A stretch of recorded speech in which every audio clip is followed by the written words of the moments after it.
like to welcome everyone here today. If we stand for pledge of allegiance, please.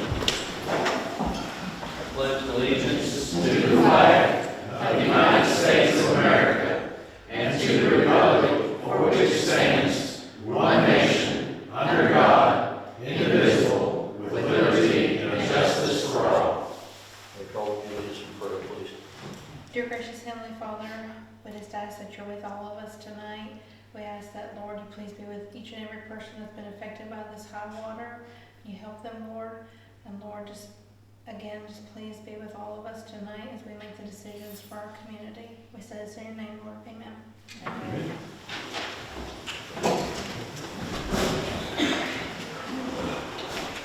Please have a roll call, please. Councilwoman Cantu. Here. Councilwoman McCann. Here. Councilwoman Patton. Here. Councilman Walgie. Here. Councilman Grable. Here. And Councilwoman Pugh. Here. I need a motion to suspend reading and approve the minutes of March 3rd, 2025 regular meeting. I'll make the motion. I'll second. Councilwoman Cantu. Councilwoman McCann. Yes. Councilwoman Patton. Yes. Councilman Walgie. Yes. Councilman Grable. Yes. And Councilwoman Pugh. Yes. We have a legislative board report. Yes, we do. I do that. Of course, some of this is what we're working on tonight, but where they put the application in, well number 7, that's a new well they need to retire well 3 in Black Oak. So, project's been submitted for ARC funding. And probably seen this in the paper, we're working with AEP Energy Partners for the transition over from Kentucky Power. And that's basically what I have.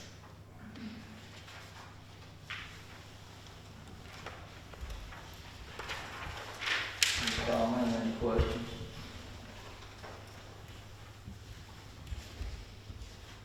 Do we have any old business? Yes, I'd like to just follow up on, see if there's any progress made or any information on the ordinances, making them available to the public on one point. And the second point was if there's anything being checked out on repairing the sidewalk, the rails, or anything of that nature. The rails have been repaired, the sidewalks we've still got to do. We got a letter from Kentucky League of Cities with, and they said only one accessible entrance is required, where you said there had to be one back here, but it's not so. And the height on the banisters railing is fine, as long as it's secured and it's been re-secured. And we fall under the code of when it was built in 1995. And as far as as putting all the ordinance on where people's got access to them, they can come in and ask for them. It seems like that would be pretty cost prohibitive to do that. Once council has to say. Did you check into it, Brenda? Do you know what kind of cost that would be? It would just take an awful lot of time and a lot of space on our website that we don't have. We would have to also go with the bigger website, more money for More that. storage is. All right, thank you. I mean, currently, there's no issue with someone coming and replacing an ordinance, it's all on the record. And Not had any, we've never had any so far. No problem. Yeah. I did want to speak, Dan, Go ahead. to the transparency. I hear things about the lack of transparency. And, these are public meetings, which is relatively transparent. All our votes are recorded. We have public discussion before the recording. if there is an ordinance passed, it's open record, so anyone can come and to have a look at it, see exactly if they forgot something or they wanted more clarity, so forth. With video, we have audio, so you can watch this video on Facebook if you want, if you're really bored. I don't want to do that. The newspaper reports on us, and we have an independent audit. I think we just received it today to go over our books to make sure everything is in order. That's also public record. We do go into closed session occasionally, but it's regulated. Usually legal matters, personnel, and so forth. So I want people to feel good about their city government. And when I hear comments about the lack of transparency, it's a little bit disturbing to me because I've not seen any of it. And again, I just want people to feel comfortable with the city government and that we're doing everything above board to the best of our ability and trying to make our town operate smoothly and better. I think that's a worthy goal. I'm curious about something too, because, you know, every month we have the financial reports just set down in front of us and we'll go through them and you can figure out what some of them are and a lot of them you're thinking, you're not really sure what that's for. And I used to go in and sit with Gina and Gina would go through the whole thing with me and say, well, this one is for this one's for this. Wouldn't it be helpful if we had Greta maybe go over the financial reports while we're here? Most meetings I go to, they start with that and open the floor for questions from anybody that has any. I think that's another step of transparency, along with fixing these microphones so people can hear us that are here. That's another thing. Maybe there's an issue with the microphones that I'm not aware of. I know that you said there are people that don't hear. I try to speak up so people will hear. A sound system in and of itself can create its own issues with feedback and obvious expense and so forth. I've watched the meetings on Facebook, and the audio seems good, even with the limited equipment that we have voluntarily used here. So I don't see the need, but that's just my thoughts.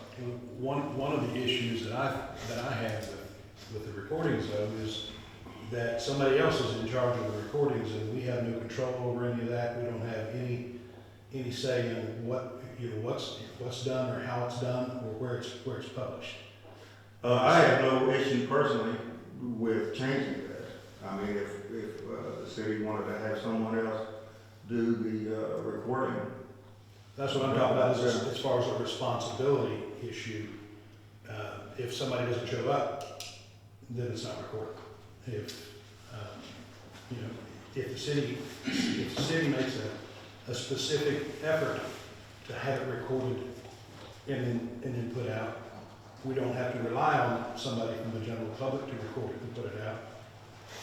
We have that gives us, I feel like we have an obligation to be able to make that available, whether somebody's recording. I feel like we already make our meetings available. We publish when they are. The citizens, they've always, I mean, goodness gracious, my grandfather sat on city council for 25 years and it was always the same time, same night. It's not like we change it every month. Everybody knows. But everybody can't get here. I was just gonna say that. That's right, not everybody can get here. You're correct. But if you go to other local meetings in our area, they're not all live streamed. They're not all live streamed. I wouldn't recommend them being live streamed. I never once Because- mentioned fiscal court. I said other local meetings in our area. But I don't have a problem with it being live streamed. I mean, Well, the problem with live stream is, and according to the training that we had, the problem with live stream is if you do a live stream and the camera, something happens to the camera, we have to stop the meeting until the camera's fixed and then start the meeting again. Live stream is not what I'm talking about. I'm talking about making it available after the meeting at some point. Recording it, making it available after the meeting, not live stream. Live stream will create more problems than it's worth. You're just someone hired by the city or provided by the city to do what this gentleman's doing now. Right, so that's all I'm saying. We're not talking about I was not talking about live streaming in any way, shape, or form, because live stream creates a whole So are set you of other willing to issues. take this to a vote? Is that what you're wanting to do, is take it to a vote? At some point, I think it won't hurt a thing. I mean, I would recommend that we do that. So I would, if you so desire, I'll make a motion that we, the city, do a recording so that the city itself can make that recording available to the public after the meeting at some point. Are you making the motion now? I make that motion. I'll second it.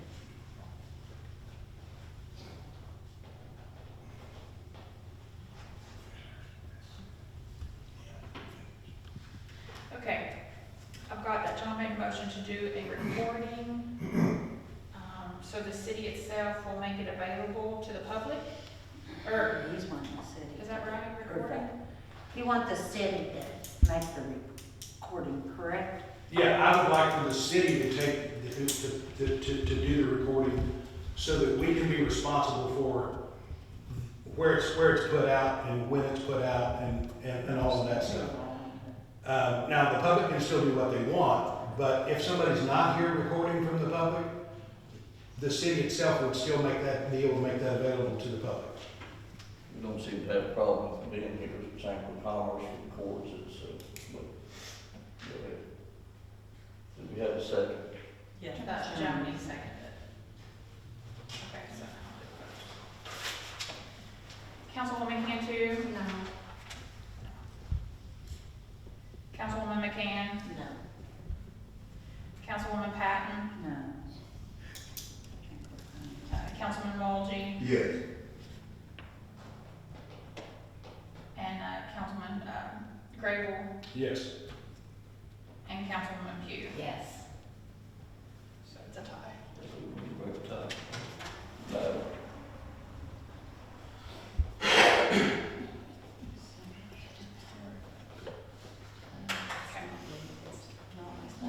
It's not required. Any other old business?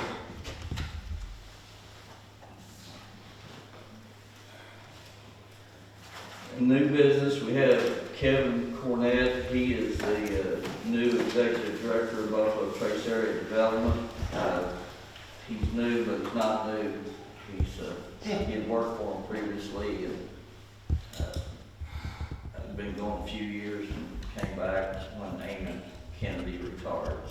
So I just basically wanted to stop by tonight and introduce myself. I'm trying to get to been through all the county meetings, trying to get to all city council meetings. I did replace Amy Kennedy, who retired back in the fall. I started November 1st as executive director. I did lead the ad for about 10 years. I was economic development director, did what Christy did. Christy does a fine job. I'm gonna leave the show to her tonight. But I've stepped back in executive director role. Was at Fleming County Water Association for 10 years. I can proudly say that I live in Lewis County, lived in Black Oak, and I moved out to the promised land of Tollsboro, sorry. I like being 12 minutes from Lowe's. Is that fair? That's fair, right? And it's also dangerous to Pocketbook, but we're here to help. And I guess my message tonight is, the Area Development District is owned by the local units of government. So everything that we do when we're working on these grants and these projects and some of those that you're going to hear about tonight, that's our job. That's what we do. And a lot of other agencies will come in. They'll promise you gold, but the Area Development District is always here because we're founded under state statute. We are an economic development and planning agency, and we want to be your first stop, sole source, I guess you could say. And we've always done that for years. Mayor Patton and I tore up the city streets of Vanceburg at one point in time, get sewer in here. So, we've been through a lot, and I remember a lot of those projects. And, the other thing is, the big item ticket that I think is on everybody's mind is economic development and right now housing. And they play together. And we do have a statewide issue, but there's also a national issue with housing. So we are looking at ways to increase housing, both with the housing authorities, but also in other moderate income areas as well. So we've got some ideas on that you'll be hearing more about probably in the coming year or two. We're going to try to do a pilot project in one of our smaller cities to identify some things. So there's some things on the horizon that we're working on developing. A lot of recreational type things that you're gonna hear about tonight that Christy's working on. So we just appreciate y'all. We're here to help. You know, if you've got something that you need us to look at, a project or a problem that you want us to help you, you know, one of the best things about the ad is we are a convener of people. And so we can bring state officials, federal officials, and get everybody to the table and start working on whatever we need to do for the community. So I just wanted to stop by and appreciate Dane. Dane's on our board of directors. He's very active on our board of directors, and appreciate him and opportunity to work with all of you, okay? Thank you. Any Thank you questions? very much. Thank you. Thank you very much. You're welcome. I will say one thing, you know, we can look at any project we've had here, and Buffalo Trace is involved. They're the ones that's helping us get the funding.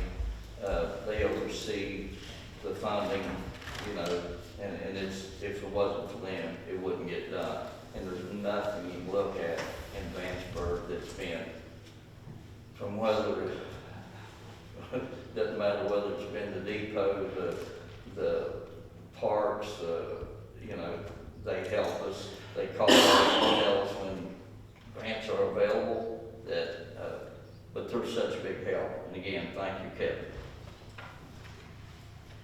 Next, we have Laura Deerfield presenting the 2023-24 fiscal year audit. Passed all these out beforehand, so everyone should have the green bound report, and I'll just kind of briefly go through it. If you have any questions, just stop me. On pages 2, 3, and 4 is our independent auditor's report, and just to summarize, it says we've audited the financial statements as of June 30, 2024, and in our opinion, they are fairly presented in all material specs in accordance with generally accepted accounting principles. That is a clean and modified opinion. We conducted our audit in accordance with all professional standards. It goes on to say there's some required supplemental information, which is your pension and OPEB schedules. And then the last paragraph of that report says there's a report in accordance with government auditing standards, which I'll go through in a few minutes. Pages 5 and 6 are the government-wide financial statements, and they are full accrual, so your fixed assets, your pension liabilities. Actually, this year there was a OPEB asset rather than a liability of $18,234, and your net pension liability was $847,428. But you can see your total assets about $3.5 million. Then you see that far right column that says component units. That's actually the plant board. Total liabilities about $1.4 million, and your net position about $1.8 million, which is that first total column. You see that business type activities column? That was your sanitation fund, which basically we closed out during this year. So that's why it's all zeros in the statement of net position. The next page is the statement of activities, page 6. I'm not going to go through it in a whole lot of detail. I'll just kind of tell you the way to read it. It's on the left-hand side is your expenses by department. And as you go over to the right, it will show charges for those services, grants for those services. Then you come over to the far right, you'll see, like up in the total governmental activities, a deficit of $1.2 million. Then you go down the page and you see why you need to, assess property taxes, and that's your general revenues at the bottom to help offset those deficits. So at the bottom you can see change in net position. You increased net position in the governmental activities, $183,767. Where you eliminated your sanitation fund, basically general fund assumed the pension and OPEB liabilities, so there was an increase there of $89,000. You can see gain on sale of the assets that you had in the sanitation fund, almost $228,000. If you turn to page 7, it's the balance sheet for your general fund and your special revenue fund. Here you can see, more specific, how much cash the general fund had at the end of the year. CDs, you did have some CDs, So overall, general fund had about $968,000 in assets, special revenue, about $111,000. Some accounts payable and accrued liabilities at year end, about $35,000 in general fund and $105,000 in special revenue. So fund balance for the general fund, $933,000, special revenue, a little over $6,000. Next page is where it reconciles to the top financials, which is the full accrual, admin, capital assets, depreciation, pension, liability, overhead liability, all that stuff gets factored in there. Page 9 shows revenues and expenses for each of those funds. So here you can see total tax revenue, $705,000, intergovernmental grants, $435,000 in the general fund, $375,000 in the special revenue. Going on down, you can see expenditures by department for a total in the general fund about $1.8 million and $427,000 in the special revenue. And at the very bottom, you can see increase in fund balance for the general fund was $18,863, and there was a decrease in special revenue of $147. And again, page 10 just factors in the differences in the full accrual, capital asset purchases, depreciation expense, so forth. Page 11 is what I mentioned to you, your sanitation fund. Basically got all zeroed out. Whatever assets didn't get sold got transferred to the city, basically, to the governmental funds. And then the final, page 12, revenues and expenses for the final year of the sanitation fund. You can see had a little bit of revenue, $28,000, expenses, $58,000, so an operating loss about $30,000. And then you can see where you sold the rights for $130,000, gain on sale of the assets, $97,000, and then you transferred the remainder, $108,000 to the general fund. Page 13 converts that to a cash flow basis. You began the year with $800 of cash and ended the year with zero, since it all got transferred over to the general fund. Then starting on page 14, we get into the footnotes. I'm not going to go through all of those. The first one just describes your accounting policy, which are the policies pretty much all cities follow. So you go to page 21. There's a footnote related to property tax assessed values. Footnote 3 mentions that all of your cash was either insured by the FDIC or collateralized. Page 22. Footnote 4 shows your capital asset activity, there's two sections there, governmental activities and business type activities. You'll see the business type activities zeroed out, basically. All the assets were either sold or transferred to the general fund, basically. So that's why you'll see there's some additional additions there in the governmental activities that were just transfers. And footnote 5 shows the summary of the debt for the city. Total debt, continues on page 23, was $353,570, of which $43,538 was current. You did have that one Kentucky Housing Corporation bond that had been sitting there for years and years, actually did, your, what was it, 25 years was up, so it's now zero. It was forgiven. Yeah, so that was nice, $242,000.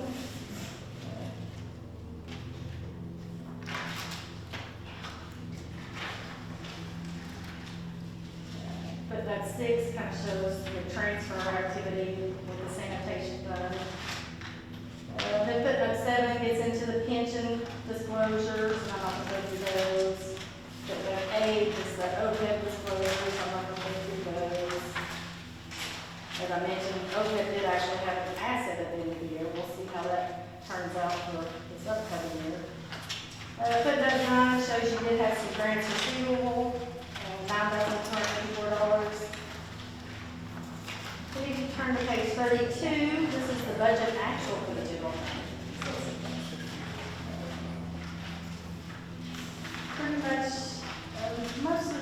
revenue lines were favorable, the ones that weren't were, related to grants, and that's more of a timing thing.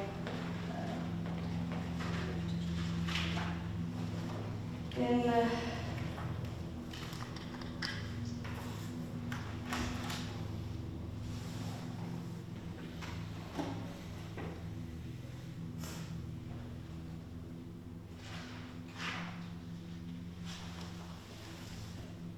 and that was a large capital, no, that's not a capital outlay. I don't remember what that was in community development. 365,000, I should look that up.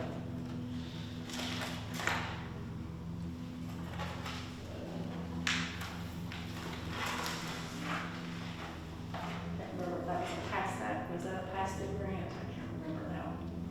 But as I said, that's what's making the expenditures look more. Page 34 starts in with the pension and OPEB disclosures.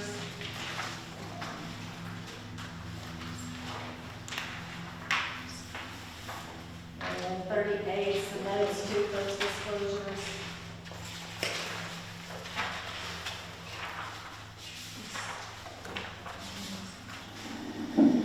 And then 42, 43 is our independent auditor's report on internal control and on compliance with laws and regulations. In accordance with government auditing standards, and basically this report is where we are required to look at your internal controls and to test for compliance with laws and regulations. And if we had any findings, it would be in this report, but we didn't have any, so it's a clean report as well. And then in the back is our standard communication to governments, which is to summarize, it does mention we did adopt one new accounting policy, however, it had no effect on your financial statements. There are some estimates in the financial statements. Your pension and OPEB liability are big estimates. Depreciation is an estimate. However, we did review those and determine they're reasonable. We encountered no difficulties in performing the audit. We had no past audit adjustments. Actually, I take that back. I think there is one past audit adjustment attached there related to you enter into a lease. That's the effects of recording it as debt versus recording it as a right to use asset. So it was determined to be immaterial, $622. Would have been the net effect.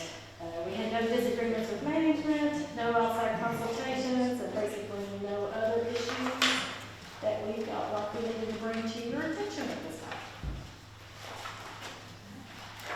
Anybody have any questions?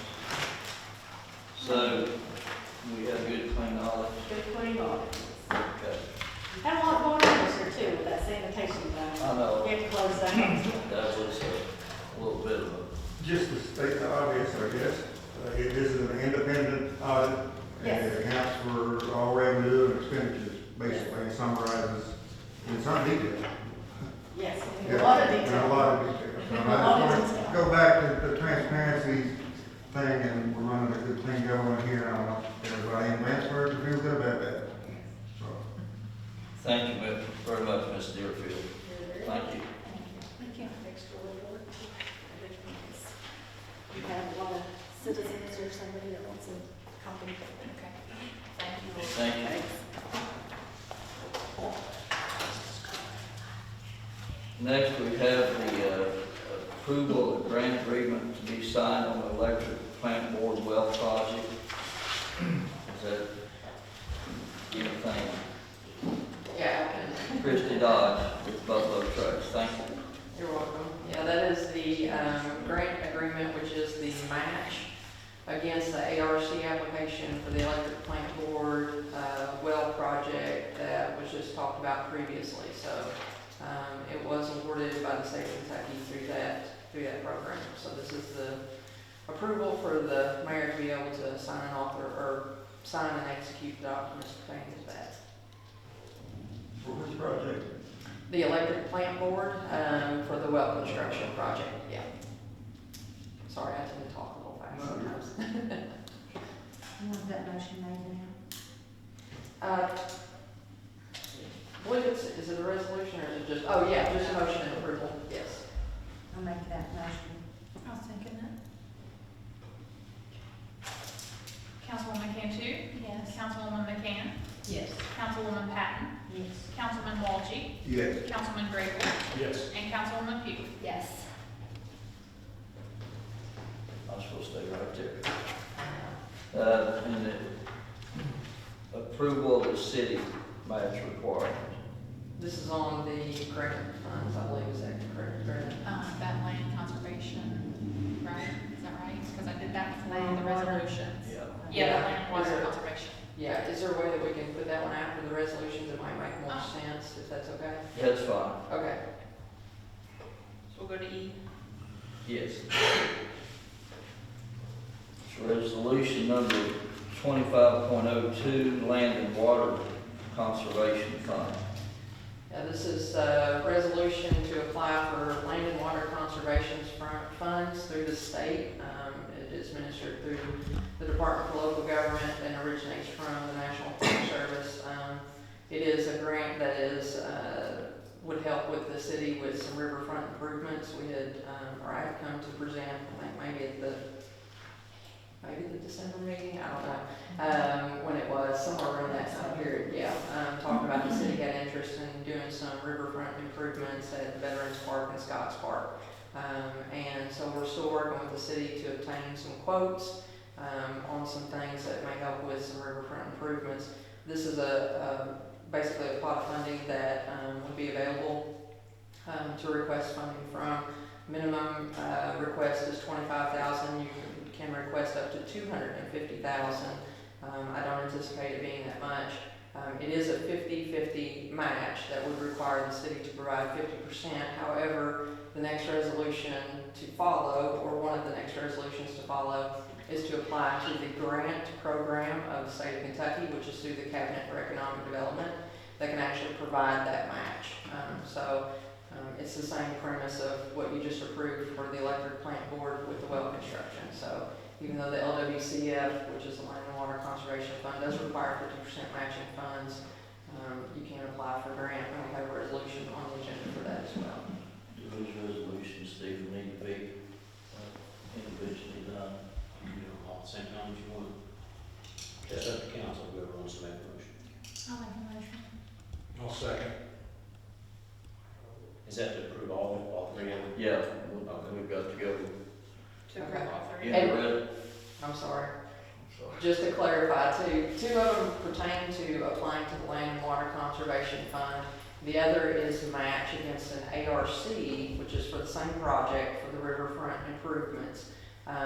The city had put in an application back in November, I think, to ARC. So this is the third resolution on here is a resolution to the grant funds to help match the city's requirement against those ARC funds.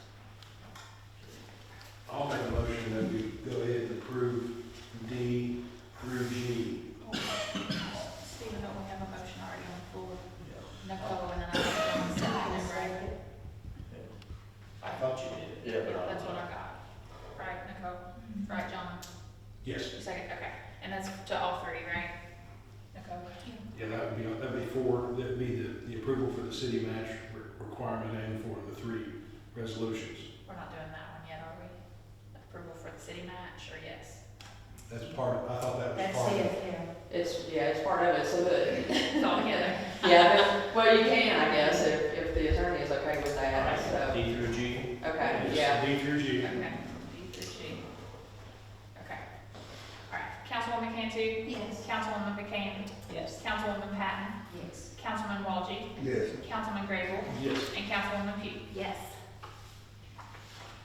To clarify what we were saying there, for the sake of transparency, is the 50-50, we have to come up with 50%, but one of these grants is they will come up and we pay 1% of the 50%, is that correct? Correct, yeah, I know, yes. Glad that you brought that up, because that is correct. So in essence, part we of could- the match against the grant funds is 1% for Lewis County, so whatever you ask for that, which is the 50%, Right.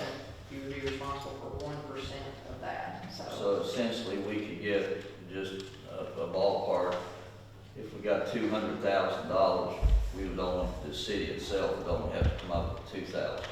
Correct. Is everybody clear on that? Okay, thank you. The T-Mobile grant, So T-Mobile offers a grant quarterly. It is a foundation grant that provides $50,000 for community development projects that help to foster the community, pulling together and, festivals and whatever else. The city has shown interest in that, so it does not require any match. So the city is actually looking at some different things that could be possible for downtown revitalization.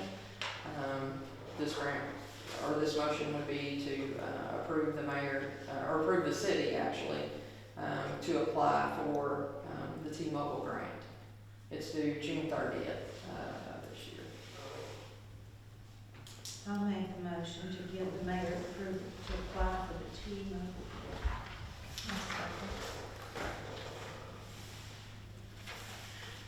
Councilwoman Cantu? Yes. Councilwoman McCann?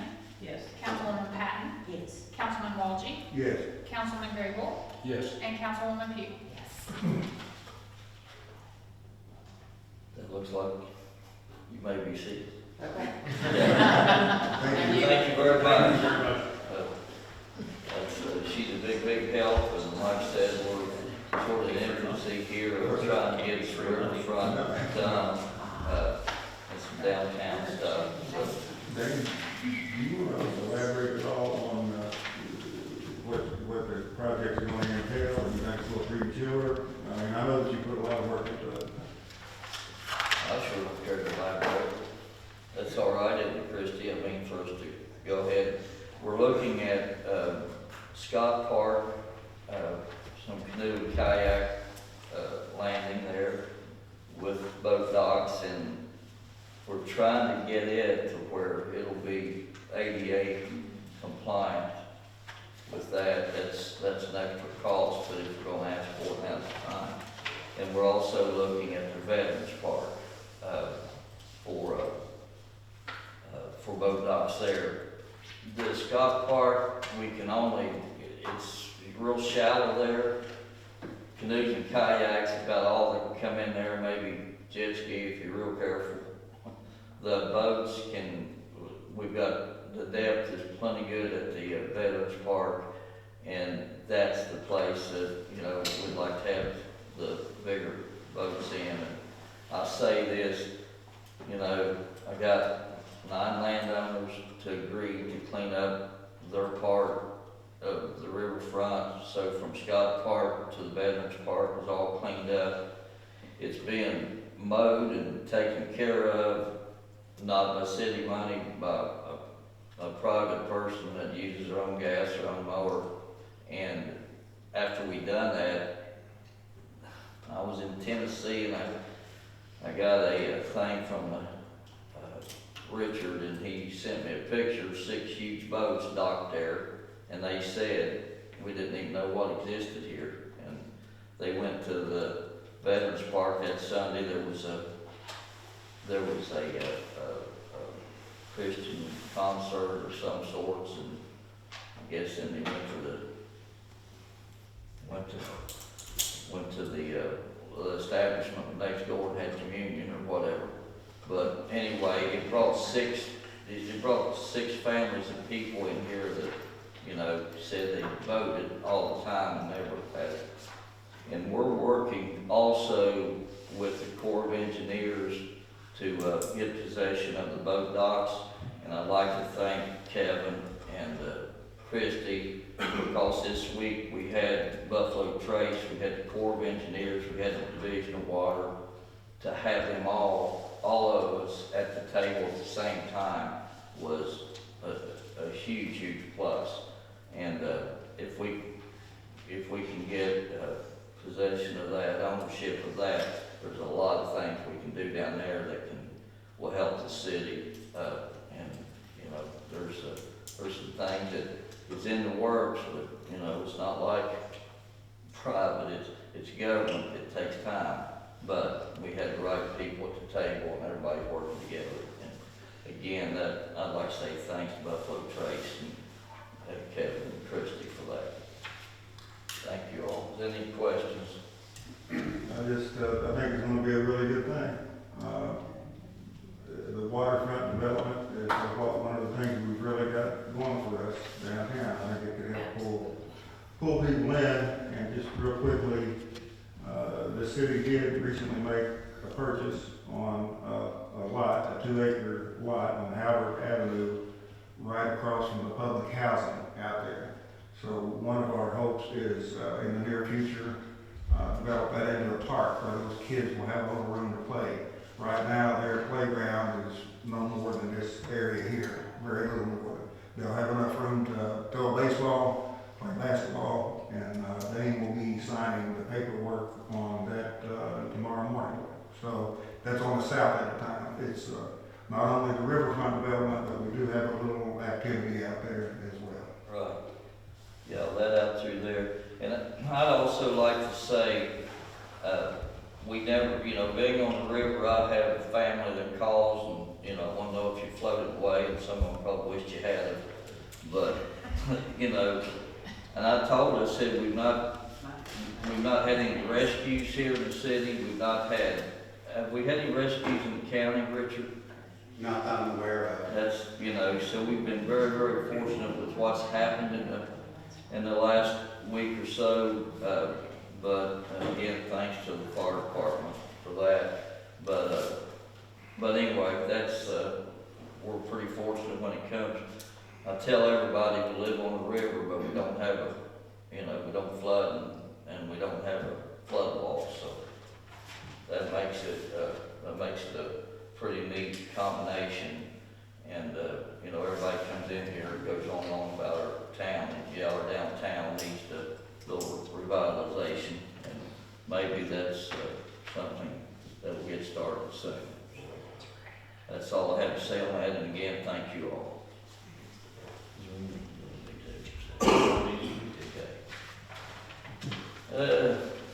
Our updates, we've got the Rivertown Festival is May 3rd. We've already got 80 committed vendors and different, which is 80 vendors for a one-day thing here in town is a very, very big plus. I mean, very seldom have we ever had that, and thanks to Brenda Bear, that number keeps coming up, and with our booth rentals and everything, it had pretty much paid for the festival, so it's not like this is having to deplete us, and it brings a lot of people to town. And that day, we will have an unveiling of the murals that 3 ladies have been working on for several months, and it was through the Kentucky Arts Council, and it was a grant, and it had to be somebody that had something to do culturally with Lewis County, musically, artistic, whatever. And, we chose 6 people altogether. And anyway, that'll be May 3rd, and that unveiling will be, it'll be put on the old Kentucky Theater where the other mural is. And again, I'd like to thank Brenda Bear and Susie Pick and Gayla Collier. What's Gayla's last name? Brown. Gayla Collier Brown. But there are 3 all local artists that have helped this, and everybody that's on the mural is going to be there, with the except there's 2 on there that have deceased, but the other 4, we thought all 4 were coming. We got 1 that we're not sure on, but it'll be a good day. Again, we hope for good weather. Is there anything else in the updates? Danny, got one more thing. Go ahead. I want to thank the police department. I want to thank our volunteer fire department, people that volunteer to go into burning buildings, hard to find. They've got really good response time. We're fortunate to have them. And I want to individual citizen, Ms. Doris Dixon. I'd like to thank you for all your public service. I know that I've been to several city employee dinners where you've done a lot of cooking, and I just wanted you to be recognized for that. Thank you. I heard she's pretty good cook. We have the floor open, Richard Evans. Yeah, Mayor and Council, I just want to let you know that we've had several structure fires since the first of the year. And the one on Fairlane Drive and one on Carrington Avenue has been completely cleaned up. And it looks really nice. But it was all done. So we will be closing our reports on both residents. I just want to let you all know that it is completely done and lots are cleaned off. Thank you. Okay, thank you very much. We appreciate that. It does look better. They were done in a pretty timely fashion too. I realize sometimes when a fire comes, we have to, wait for the insurance companies to get all their paperwork, but they were cleaned up, and thank you for the help. Kevin, are you back on here or is that tomorrow? Did you want to talk again? I didn't think so. Doris Dixon. Well, number one, I want to apologize to the council, the mayor, city attorney, and the city clerk for not following proper protocol to speak. But I have an issue with people that are constantly making accusations against the mayor and just being what I consider derogatory. I know that John Grable was put out with me because I saw the pictures in the paper that I was not compassionate and I did not have manners. Well, number one, I'm compassionate to those that deserve it, okay? The ones that don't deserve it, no, they don't get any attitude at all except bad. But in answer to your question about every door had to be done, we contacted Morgan Patterson. She is the Director of Municipal Law. This is her statement. Accessibility standards for buildings are governed by the 2015 International Building Code as adopted by the Cabinet for Public Protection, Department of Housing, Buildings and Construction by Administrative Regulation 814 KAR 7:120. Only one accessible entrance is required. Not all entrances must be wheelchair accessible. However, the entire building must be, you can get in through the main entrance, okay? So there are some limited exceptions for accessibility here, but she said she doubts that they apply. Now, if you want to question whether or not the building is up to code or not, take it up with this lady. I've never said that we had to have every entrance. All I said Well, was, how come we all heard that? well, because you heard what you wanted to hear, I guess. But all I said was, we have a wheelchair ramp out here that is in disrepair. If it's there, all I was asking was, could we fix that and make it accessible? And that's exactly what I'm saying about you. Everything you come into this building with is a complaint. Can you ever say, job well done for anything? Do it quite often, actually. Well, But our job is to make sure things are taken care of. This is not about people's feelings and everybody carrying feelings on their shoulder. I That's don't not carry what my it's about. feelings on my shoulders, but I'll tell you one thing, I'm tired of your negativity, Well, okay? Really tired. Well, I don't know I how you understand got why we're tired too. it. Excuse me? I said from another standpoint, we are really tired of negativity as well. Well, if you didn't put yourself out there, you wouldn't get the negativity. Really? And I'm finished talking to you ever. Oh, good. Very good. Thank you. You're more than welcome. I'm done now. Thank you.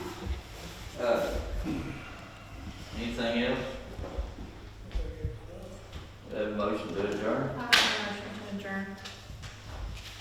I'll second the motion.